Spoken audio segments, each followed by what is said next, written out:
আসসালামু আলাইকুম। খুব সুন্দর একটা খবর আইলো মায়ানমারের পক্ষে। চীনা প্রধানমন্ত্রী শি জিনপিং তাদের সৈন্য সরঞ্জামান পাঠিয়ে দিল।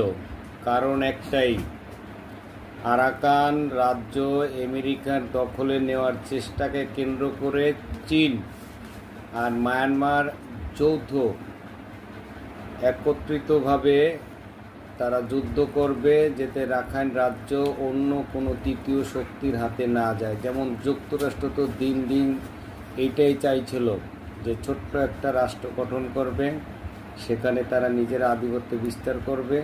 সেটা মনে আর সম্ভব হবে না। শি জিনপিং সেই ভাতে পানি ঢেলে দিল। তো এইবার দেখা যাক আমেরিকা কি করে। খেলা কিন্তু নতুন করে বাংলাদেশে আবারও জমে উঠবে ইনশাআল্লাহ।